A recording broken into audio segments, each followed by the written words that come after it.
The question I really want to ask is about how tough you are, about how much leverage you really have in these settlements. And what I'd like to know is, tell me a little bit about the last few times you've taken the biggest financial institutions on Wall Street all the way to a trial.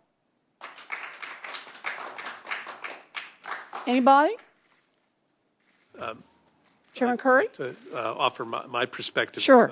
A bank supervisor. We primarily view the tools that we have as mechanisms for correcting deficiencies.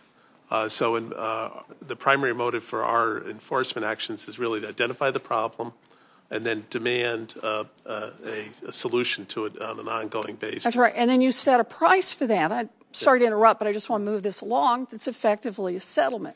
And what I'm asking is, when did you last take, and I know you haven't been there forever, so I'm really asking about the OCC, a large financial institution, a Wall Street bank, to trial? The institutions I supervise, national banks and federal thrifts, we've actually had a fair number of consent orders. We do not have to bring people to in a trial or an Well, I appreciate that you say you don't have to bring them to trial. My question is, when did you bring them to trial?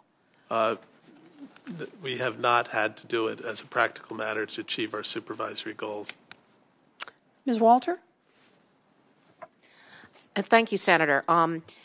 As you know, among our remedies are penalties, but the penalties we can get are limited, and we actually have asked for additional authority, my predecessor did, to raise penalties. When we look at these issues, and we truly believe that we have a very vigorous enforcement program, we look at the distinction between what we could get if we go to trial and what we could get if we don't. I appreciate that. That's what everybody does. And so the question I'm really asking is, can you identify when you last took the Wall Street banks to trial?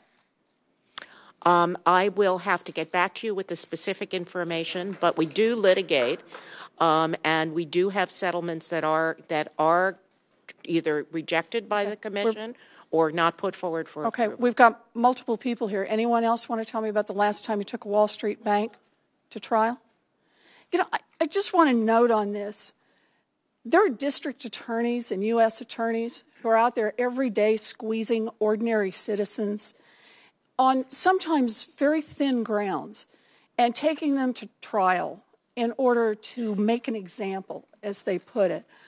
I'm really concerned that too big to fail has become too big for trial. That just seems wrong to me.